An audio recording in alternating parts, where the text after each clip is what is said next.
so this has been now 3 months after an L4/5 lumbar decompression and stabilisation. And that is the stabilisation. Okay, so you were in severe pain before the procedure. Yes. Now, which leg was it going down? Any pain now?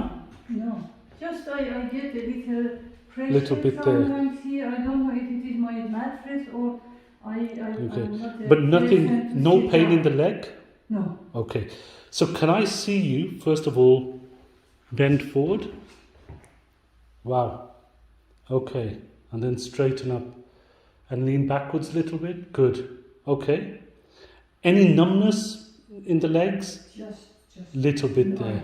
I Because you have had a here a little, but mostly yeah, this part. but you had a large cyst really pressing on that nerve. This is near. That was the nerve, yes. Bend to a side.